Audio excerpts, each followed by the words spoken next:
Hey there, you're listening to Delve, the official thought leadership platform of the Desautels Faculty of Management at McGill University. My name is Eric DeCare, and I'm Delve's managing editor.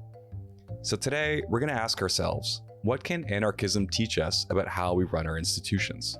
Fundamentally, it's a refusal of hierarchies, and if we've been making hierarchies as long as we can remember, there's probably been a group of people committed to challenging those hierarchies. A lot of my work is working with people who are most negatively impacted by these systems to create spaces to think through what governance and power could look like differently.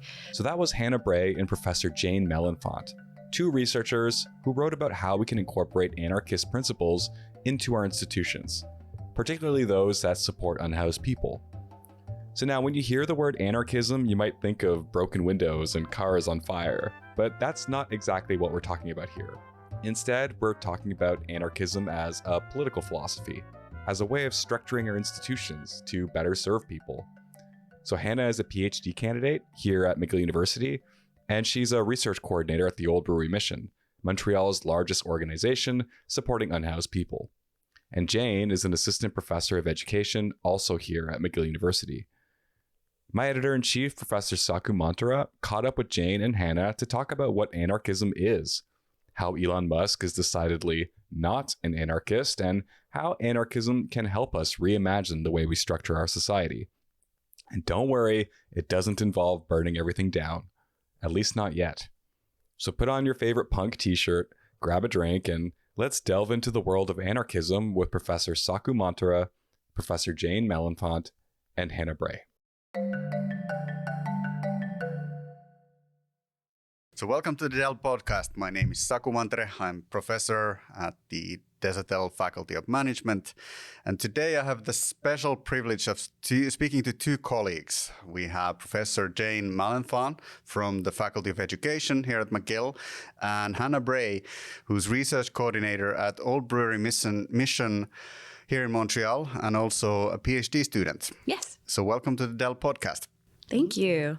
So today we're going to be poking at the hornet's nest and talking a little bit about anarchy. So what is anarchy, Jayne?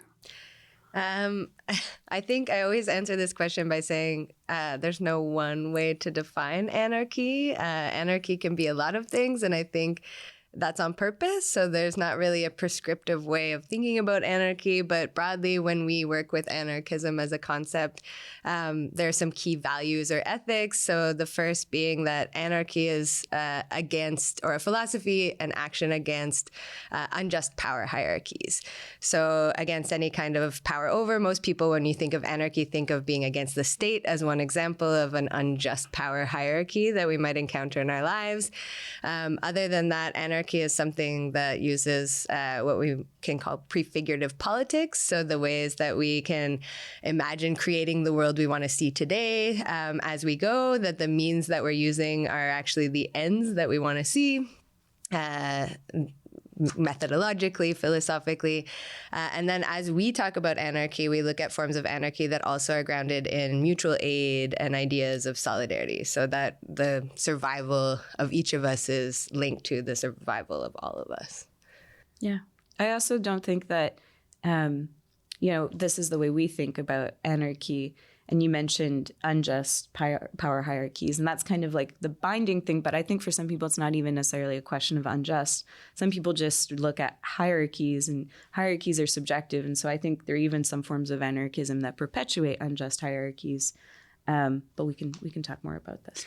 Yeah, I think that's interesting because it seems that I've been trying to read into the history of anarchy, and I was fascinated that it's actually much older than, say, communism. I know a lot of theorists, this is debated. A lot of theorists say that anarchism has existed in our organizing throughout history, kind of from the emergence of culture. There was what we could call anarchism as ways of organizing and collectively making decisions about our lives. This is sometimes attributed in problematic ways, I think, historically, in ways that we can call something anarchy that maybe wasn't. But there's this idea that anarchism has been around for a really long time as a way of making decisions. Yeah, because I think fundamentally it's a refusal of hierarchies. And if we've been making hierarchies as long as we can remember, there's probably been a group of people committed to challenging those hierarchies.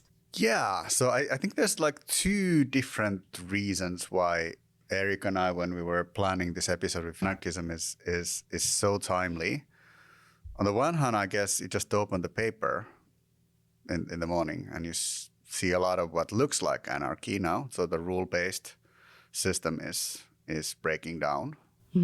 I guess, let's start with that. Is that anarchy? Is Elon with his chainsaw, is that anarchy? I think I would have two answers to this. I think it's been a long time where, as someone who thinks about anarchy and teaches with anarchy and thinks about how to teach with anarchy, people will point to the paper and say, oh, things are, this is anarchy. People are throwing bricks through windows or people are rioting and it's terrifying. It's, just the absence of rules. And while I think there's a connection between direct action and demonstrations and anarchy, I usually answer with anarchism is actually about collectively often making maybe more rules over time and together. But I do think that there's forms of anarchy that we've engaged with in our work and we've been asked to engage with that are more kind of on an individual freedom lens. And so we could say that some of the things happening or things that have been more axed in libertarianism and this idea that, the state shouldn't have power, but that rather than that, there should be these individual freedoms and people should be free to do whatever they want, even if it harms other people. That's not necessarily the kind of anarchism we've entertained and tried to bring into our practice. But it's in the mix there. There's some similarities in how power is understood, but then the responses in terms of, individual freedom versus collective freedom, I think are much different. Yeah, and to go back to your question about Elon, I think people might see somebody challenging an existing system in sort of this direct action form and conflate it with anarchism. But I don't think anything about Elon is trying to challenge the hierarchies that he benefits from, right? And I think if you have no interest in challenging hierarchies broadly, even the ones that you benefit from, I don't think you're much of an anarchist at all. Right. So, if I'm getting this correctly, the difference between at least classical forms of anarchist philosophy and then right-wing libertarianism is this conception of what is a human being. So, the anarchist thinking tends to view a person as a socially embedded entity, so that we're connected to each other. Whereas I guess these right-wing libertarians, they're buying private islands and building bunkers and sort of farming cows with macadamia nuts or whatever it is that Zuckerberg is doing. So there's this idea that sort of you're conflating autonomy with independence somehow. Yeah, and there's a conflating there, and there's a level of responsibility, right?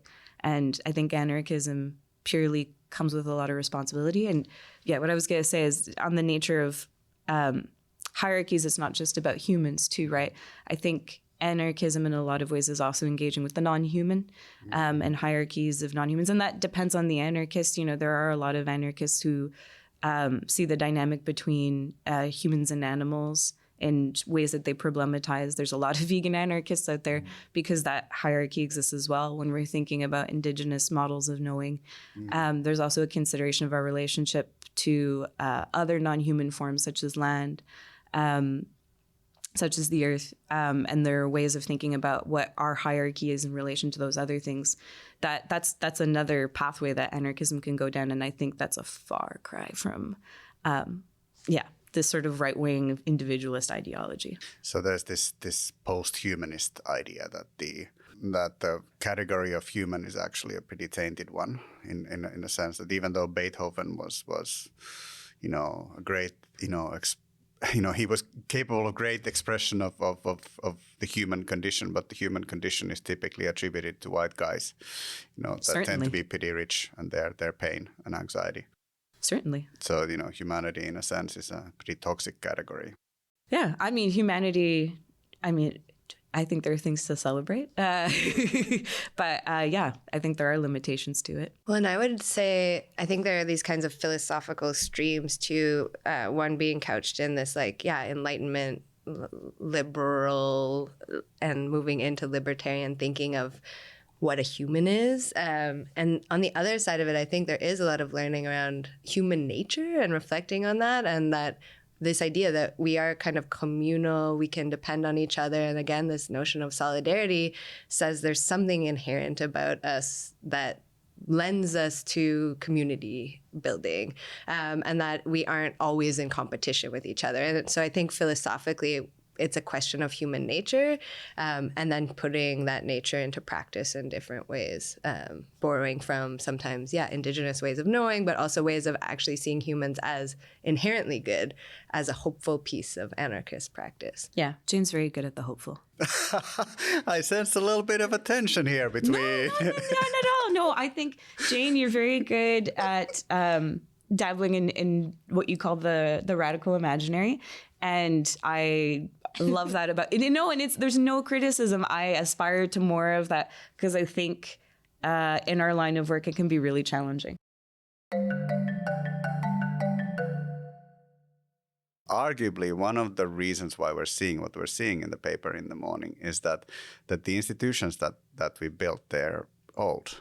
I'm just thinking about, say, the healthcare system here in Montreal, so which is supposed to be communal, and then, people don't get family doctors. So why I would find that there's quite a lot of hope in applying some of the principles of anarchism in governance is that we also need to be able to renegotiate and sort of, if not with a chainsaw, at least, with some more reasoned way to unravel some of the institutional arrangements that are in place. Yeah, I think you've pointed to two forms of institutions that, in fact, are eroding. And I think a good part of why they are eroding in the context that we know, so healthcare and academic institutions, is that these are very sort of internally Loctite institutions. We've operated on models of governance internally for both of these models for decades, that it's the idea that we will self-sustain.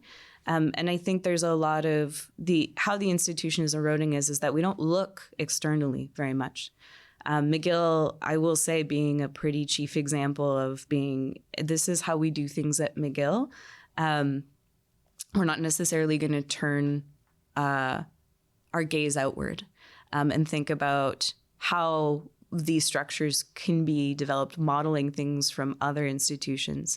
I'm not deliberately being vague, but I think to your point of like the larger institutions and all the different things within, for example, McGill, but also other universities, could be evolved if we looked outside and thought through maybe more caring, compassionate models of mutual aid that think about education. Yeah, I mean, I was thinking of housing, actually. Like, I think that we have so many structures that the injustice and inequity in terms of wealth, in terms of decision-making, in terms of power have become so stacked in ways where some are making decisions for few, and that system isn't being interrogated. It's a really fruitful place to use kind of anarchist thought and just position this as not inevitable. And part of the reason I like imagination as a practice of anarchy is people often won't even consider that, there's an alternative to capitalism or these kinds of neoliberal structures that are organizing our healthcare system or our education system, because that's just the only thing they've known. And so if this is how it's always been, maybe this is how it always needs to be. But I think those who are most impacted negatively by these structures and systems know that it can't continue this way. It's too much harm. And so a lot of my work is working with people who are most negatively impacted by these systems to create spaces to think through what governance and power could look like differently. And I think there's a lot of hope there and a lot of power if we can foster them. Yeah, so I was just wanting to pick up on this notion of housing. So I opened the newspaper this morning. I read the Helsinki Times in the morning, and there was this mind-boggling statistics from Spain. 80% of people under 30 live with their parents.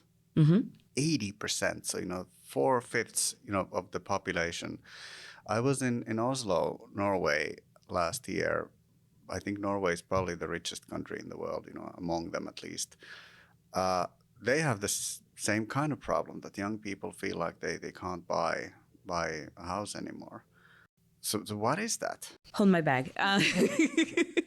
Well, the financialization of housing, as you've described it, Spain is an excellent example, but we face it in Canada in pretty egregious ways. We're living with the same generational wealth gap.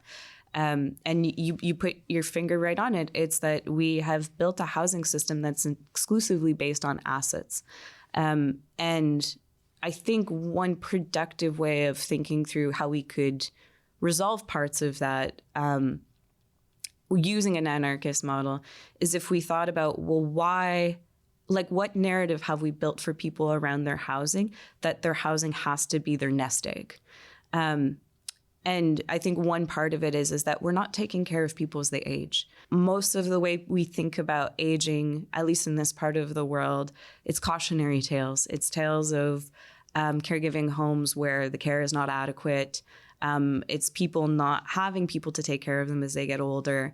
And this idea that I have to amass a certain amount of wealth because the wealth one day when I go to liquidate that nest egg is going to be the only thing that's going to take care of me in my final days. Or it's going to be the only thing that's going to take care of my family when I've passed because there is no other wealth amassed.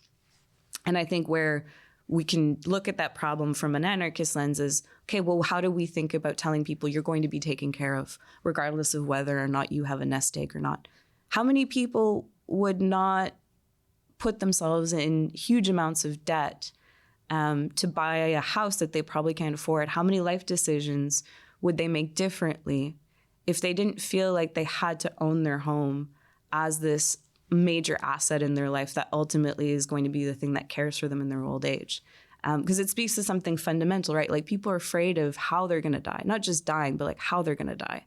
And so like there's something really insidious about the financialization of housing and that it speaks to something fundamental about our fears as humans, regardless of governance systems. So if we had a governance system that actually cared for people in a way that it took care of those fears and we said, we the collective are going to take care of you, I think it would dissolve a lot of it. So there's a lot about safety, in our conversation. How do people feel safe in a world that's on the one hand more abundant to many of us than to any generation before, and yet we are more mortally afraid than perhaps ever before? I don't know, but maybe that's an exaggeration. Maybe we've always been mortally afraid. Maybe that's a part of the human condition. But our mortal fears are now then tempered by an economic system that doesn't seem to be necessarily working for a lot of us.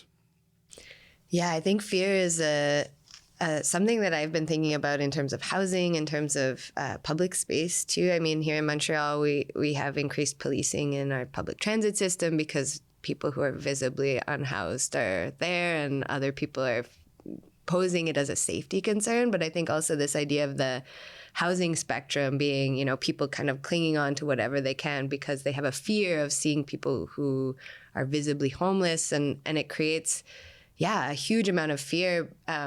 And then people also cling to these notions of safety, that the state will protect them, that the state will serve them, that these kinds of ways of policing people will make them more stable and safe. And again, communities who don't feel safe through those measures are the ones who are often organizing to say there's a different way possible. To me, it's how do we unlearn that and relearn different ways of making decisions together that attend to the needs of everyone while also asking them what they need when they come into a space. But there is a lot of fear about creating that openness and the chaos that people anticipate it would bring. But things are pretty chaotic already, so I think we can just assume there's going to be some chaos no matter what. Yeah, I think there's a braveness that has to come with people rethinking what that sense of security can look like without just relying on the systems of power that they've relied on to make them feel secure for so long. It might mean that you have to engage with other people you've never engaged with before and also ensure their sense of security when maybe the hierarchy that you once operated through that to get your own sense of security didn't ever value that person. Yeah, it's a really good question, again, from perhaps an anarchist perspective. So what is the function of an educational system? So, there are these classical values of enlightenment that we espouse. But on the other hand, it seems that enlightenment was an unintended consequence in a sense that sort of educational systems, at least the ones that we have in place now in the Western world, I think they were founded in Prussian sort of nationalism, building the German state and then educating the populace. And literacy was founded on sort of the spread of Protestantism. It wasn't that people wanted to become literate in the poor farmers, but they couldn't get married if they didn't demonstrate. So it was coerced on them. So kind of this whole Enlightenment project, largely speaking, it was a pretty authoritarian project from many, and arguably we're continuing to educate, the next generation for the capitalist machine. So in that sense, and particularly in North America, where people, kids write CVs when they're in kindergarten almost. So it seems, and you have to kind of collect a very good-looking sense of volunteer work and hobbies to be interesting to a cool employer. I think the educational system isn't very, very sort of liberating from that. No, I don't think so. And I mean, I think it's built on coercion. And if we're thinking of, the kind of state or space we want to create, education is a great example of something that hasn't been reimagined in a very long time. These underpinnings are usually not interrogated. Why do we educate like this? Why do we coerce people into learning in this way? Because you are punished if you don't do it right. You have to fit a particular mold. And we know that that's also not serving most learners, but it just keeps going. And I think it's another system that is, when you sit down and say, can we do this differently? There's a lot of fear because this is how we've always done it. And we have little resources and we need to have this kind of impact. So, evaluation of students based on standardized testing, we know doesn't work. But it's just indicative of how these systems, again, kind of perpetuate themselves as they have for a long time, and don't interrogate the values behind that or whether or not that's still working for people. Yeah. You employed the word carceral and it made me think of, it's not a very popular, not popular in the sense of it's not like, but it's not a well-known argument, but there's a group of prison abolitionists, I believe out of the United States, and part of their platform is that if we want to fundamentally abolish the structures that allow people to be incarcerated, especially unjustly, I think all incarceration is unjust but in any case, to really abolish prisons, we also have to abolish universities. And their argument being is that in a society where one system takes away value from a person, that is being incarcerated, we also have to abolish the system that gives value to a person. And what is that system? That's an academic institution. We hold up power structures in how people attain educational systems, and that's fundamentally unjust. So I think there's even a more macro perspective of if we're going to rethink our communities and rethink how we learn, rethink how we even think as a society, we'd actually have to look at that hierarchy.